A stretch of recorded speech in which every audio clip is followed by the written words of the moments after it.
Hello, this is John Speelman with my audio version of column 186, which I've just entitled This Moment, Young Guns by the Sea.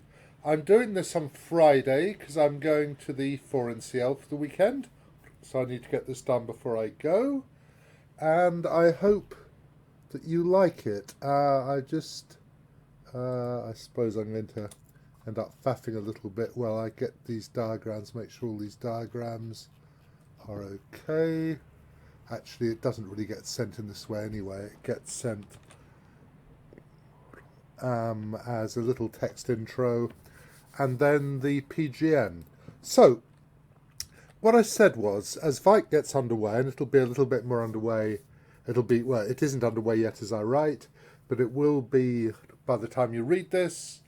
Then we can look forward to a battle of the generations. You got the old guys, the ancient codgers, some of them even more than half of my age. Not these ones though, I think.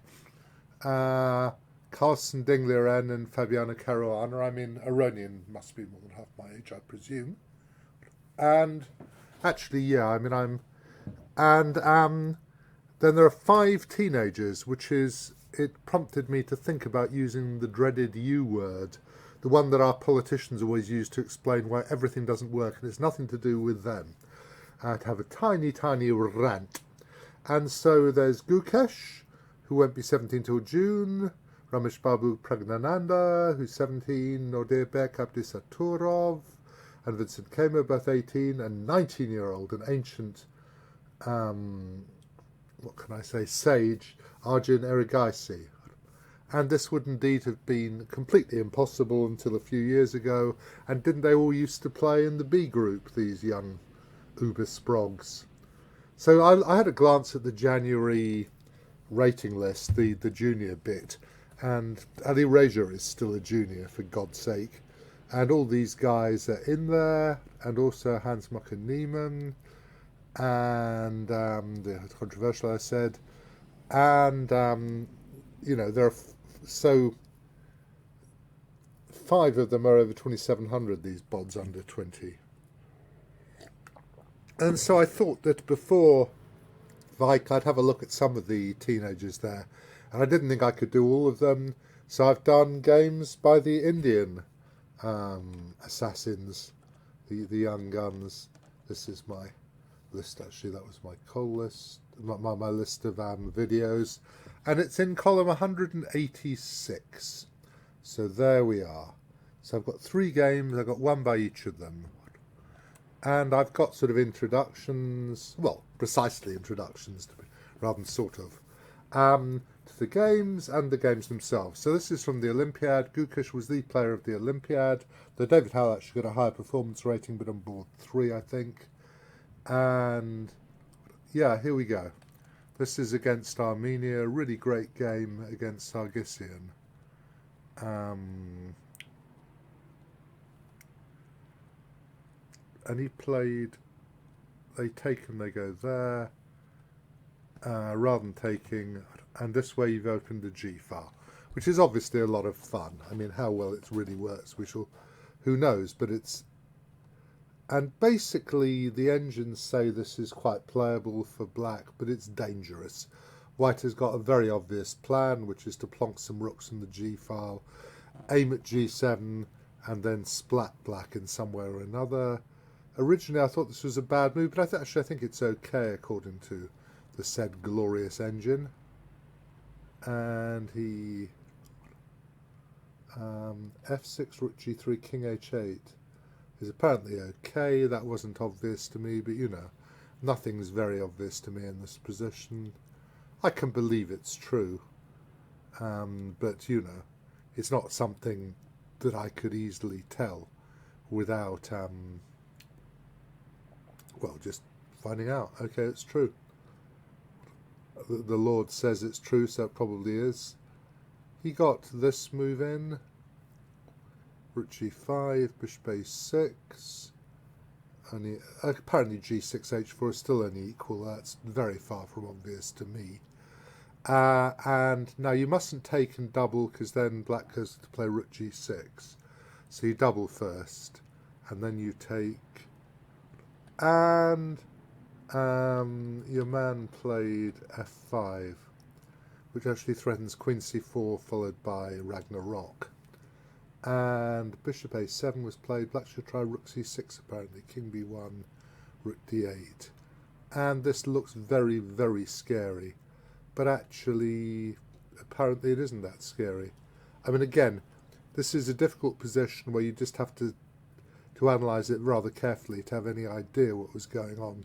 But apparently that is what is going on, and I can believe it. I mean, it doesn't seem impossible. It merely seems that with that pawn on g6, on a good day, white would have a strong move. If I had this position as white, I'd be very cross that there wasn't a strong move. Apparently, actually, okay, so bishop a7 was played, e6, breaking up the king side. Now if you take, then g7 is really strong. I know that this looks very scary for black, but white's king isn't that great. Is that right?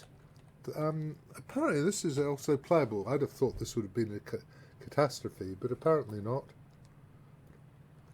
King, and then king h8 is a mistake, because basically you need to just fight, and then king b1. Getting off the c file before the decisive action, this doesn't work, for instance, at all. And after king b1, king h8, excuse me, I'm trying to get to king b1. Let's use a mouse. He played takes and g5, which is bad. h6 was a much better, tougher defense, but in fact then you can play rook takes, pawn takes, rook takes, rook f6, bishop c3, takes, rook c6, exclam, check here, takes. I think I'd go a3 myself actually, but apparently this is still winning, and apparently you just have too many pawns here, which is not, again, very obvious. I don't know why in God's name you would allow the bishop to stay on b4 rather than play a3 yourself. But the engine still says this is winning. Again, that isn't very obvious. So what happened was, this is just a difficult game, you know, but what you have to do is you have to just play your moves and hope everything works out. And after e6, king h8, king b1 takes, what white needs to do is to get the queen onto the g file, and so he does with tempo. Takes, a takes, queen g2, queen d8, e7, queen c d3 check, queen to here, takes, rook to there, check is one variation. That's slightly better. Queen b4 was actually played. Queen g2, and actually ef7, rook f6. I looked at this as well, and the problem, what are we doing here? How odd, that's a very odd. Oh, that's still, yeah, just winning, yeah. Queen f5, rook takes, queen e1 check, that's pretty, but not that difficult. White's got double rooks in the g file, and so you have this trick. But he just played queen g2 like a normal man, queen to there, takes e7, and you play your trick to get queen against the rook and bishop. That's a useful check. And okay, this position should be winning, but it's still a bit of a fight. In fact, he didn't do it very well. And that excellent check wins it on the spot, because you're going to check on a light square and win the rook. So a very nice game, actually. Very nice attacking game. Very clean. I mean, when you ask with an engine, of course it says there are defences and this and that, but in practice you're normally going to win that.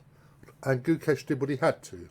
He played g takes f3, he played e6, he got his king off the c file, he played bishop b4 at the right moment, and it was really, really hard for Sargsyan. Very, very easy to lose this game.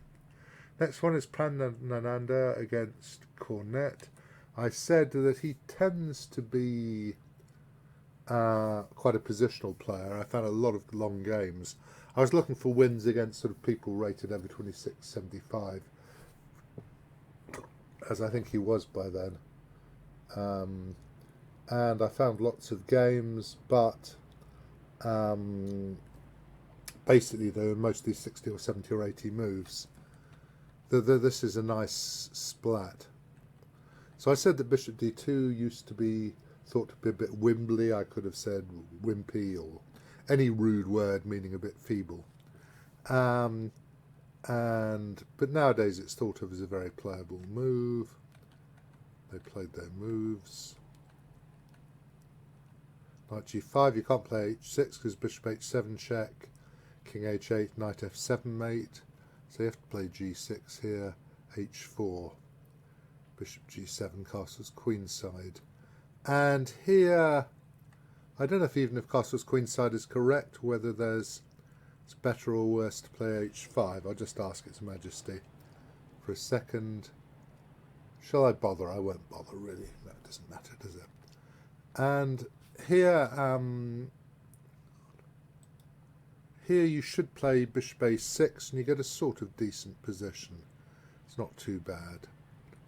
But your man played knight g4, which is very appealing because it attacks f2, and knight h7 is an excellent move. It's obviously a move you see as legal. The question is whether you believe it works. And if knight f2, h5, you just carry on attacking. g5, h6, bishop back, rook to there is disgusting. So, what else can you try? And I assume if you did something like h6, knight takes rook, rook takes h1, bishop f6, there would be something very bad that would happen. Probably just trying to get the queen round, actually. The thing is, white has a million pieces attacking, and black isn't really defending, so it's very likely that after a couple more moves, something very, very bad will happen. Indeed. Actually, I'm looking at this. Knight takes, rook takes, bishop to there. I was thinking about bishop g6 now. Maybe. What does the engine say? Come on, a great engine. Queen d1 maybe? Rook f1. It says knight d7. So it's not even considering king or bishop h8 for some reason. Bishop b5. c6. Knight takes d5. That's very pretty, isn't it? That's a typical engine thing, isn't it? Let's splat the guy to pieces. And indeed that does splat the guy to pieces. Not a line I'd seen before. Okay, I don't know if rook takes h1.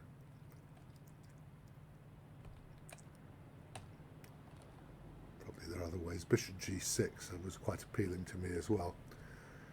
I was thinking that might be a good move because you're hitting f7. It can't be taken. Also bishop g6, yeah, that had occurred to me. Bishop b5 and knight d5 hadn't actually. Okay, so knight takes, he took king takes anyway. We got some other lines. Knight g5, knight d7, rook to there. Knight takes rook, pawn takes pawn, f6. Knight f7, queen g3, queen takes, going to h5, f5. To get to the g pawn, hopefully. It's a nice move, isn't it? Not difficult, but nice. Okay, it doesn't matter if you play queen h5 or not, it doesn't help. And white has not only a material advantage, but also a raging attack. So that's completely okay. h5, king g8, takes, rook df1, knight c6. So the thing you have to think about when you're playing an attack, you have to think a bit about just playing normal moves sometimes. And your man just played knight e2 to bring his knight into the game. And now knight e7, f3 wins material because you aren't hitting e3 anymore, which is bad luck. I suppose you can go knight h6, but then I don't know. What are we going to do after knight h6? Something disgusting. Maybe e4? Maybe not e4. e4 will win a piece. It's just a question. Let's ask Its Majesty again. Oh, great one. What is the best way to do this? I think it's probably just going to say e4 and say, so what? It is indeed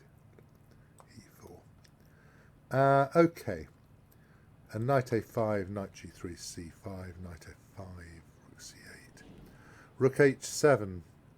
And the world is caving in, really, isn't it? c7, bishop takes knight. Pawn takes bishop. This is a fun line. And basically you're completely splatted in this one as well.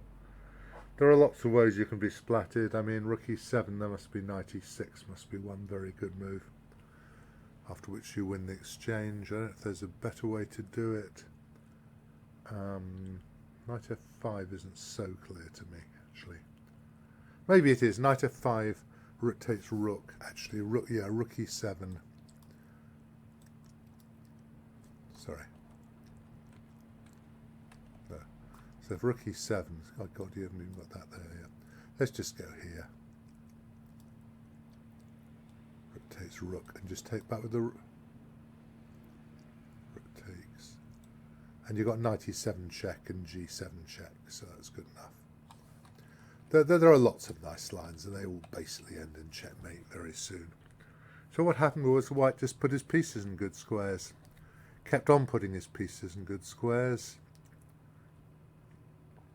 And then at the end, everything's a complete disaster by this point. I mean, g7 is threatened. He tries to play this move, and bishop b4 happens, which makes things even worse. And he tried c5 takes, and resigned because, well, if you move the queen, you just go take here. It's the simplest thing to do. And this is completely and utterly lost. Not even interesting. I suppose you could go queen takes bishop and rook c8 takes. But I mean, okay, he's got about 12. I suppose you could do this, yeah.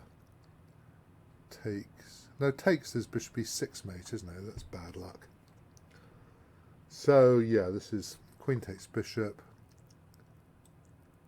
Bishop e6 mate. Okay. I mean, it's just horrible. So again, this was a very good attacking game. I'll just do it quickly. I won't worry about the comments. Just show you quickly what happened. Knight g4 is a mistake, but quite a natural thing to do.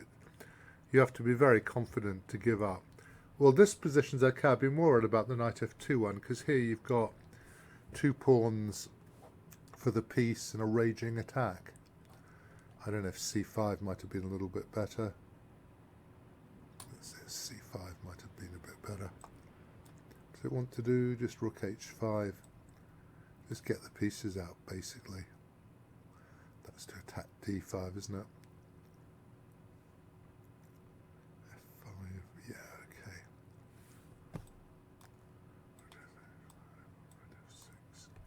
Just play some moves. Queen d1's a nice move. You don't have to do anything clever.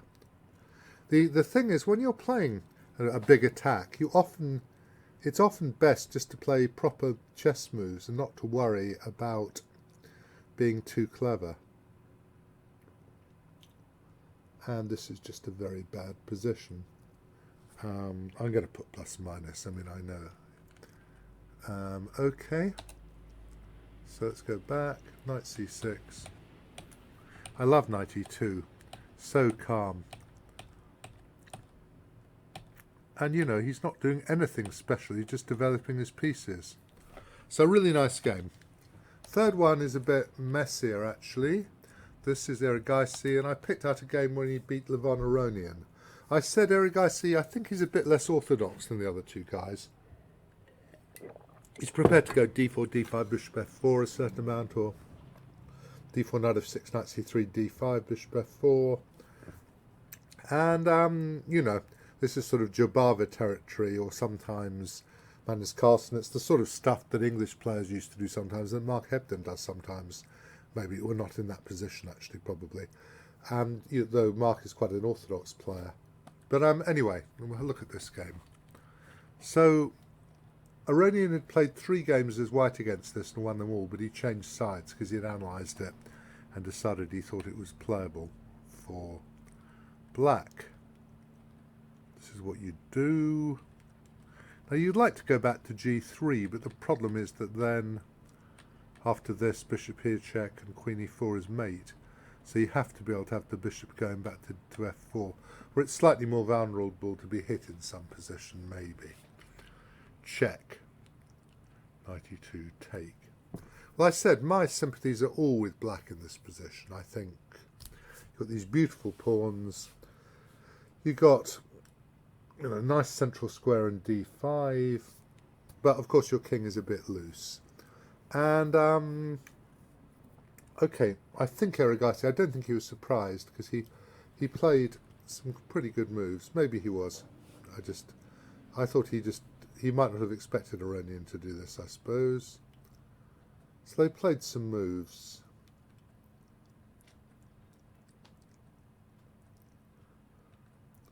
Here he played d5, and actually the engines don't like that very much, which is interesting. I mean, it would be my first thought to play d5. What does the engine think? Let's have a look. Bishop a5, I don't know, is that a good idea? Bishop, yeah. Right, okay, takes, queen, bishop a5 is what it wants to do. Doesn't like d5, but I think I'd be wanting to open the d file to take away that strong point.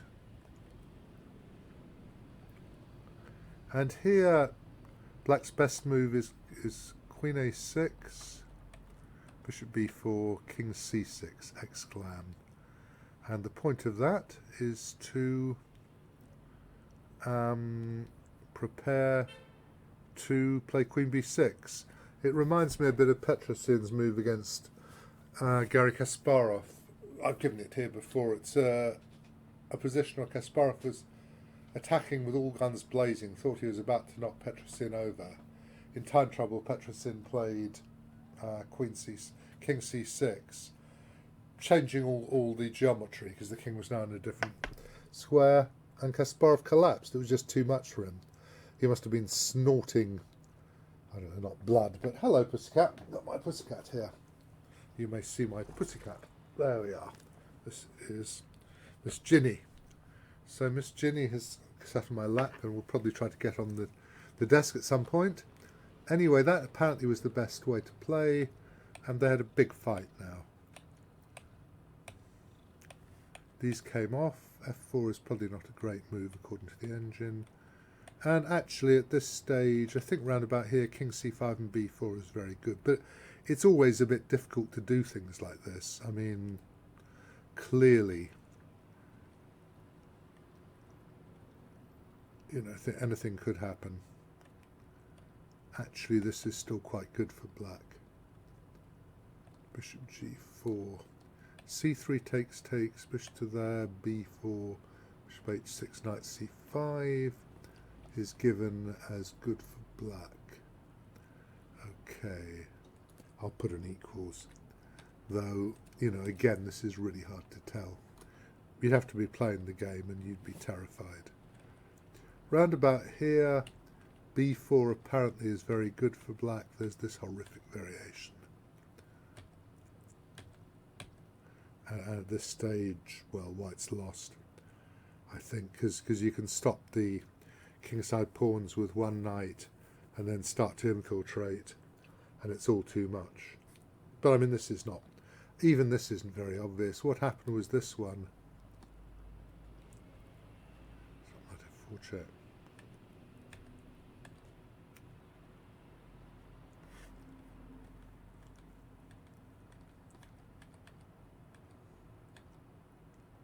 So that's important, of course. And now it happens that the g-pawn is winning. Probably I should give a diagram here, shouldn't I? Why not? Sorry, pussycat. Excuse me. So a big fight this game as well. you know, this was a rapid play game actually. Oh, is my engine now freezing in an annoying way? Maybe it is. It will unfreeze it. Let's have the notation. And yeah, rook f7 check.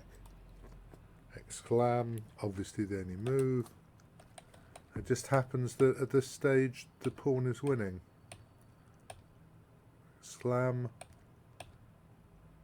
Nothing else to do. And white wins. So a nice game by Agony. So by the time you see this, these boys will have started playing. The 5 teenagers will have started. They are juniors in some sense, aren't they? Will be in battle, as will be the older guys, and we shall see what happens. It should be a terrific bun fight, I think, and I'll see if I can stream it at some point next week to do at least one round. Okay, I hope you've enjoyed this. It is now the, what is it? It will be the 15th of when this comes out, so I will be back on whatever day it is in February. It will be Sunday the 5th of February. I'll be back. Right. Have fun, enjoy Wijk, and I'll see you in 3 weeks' time.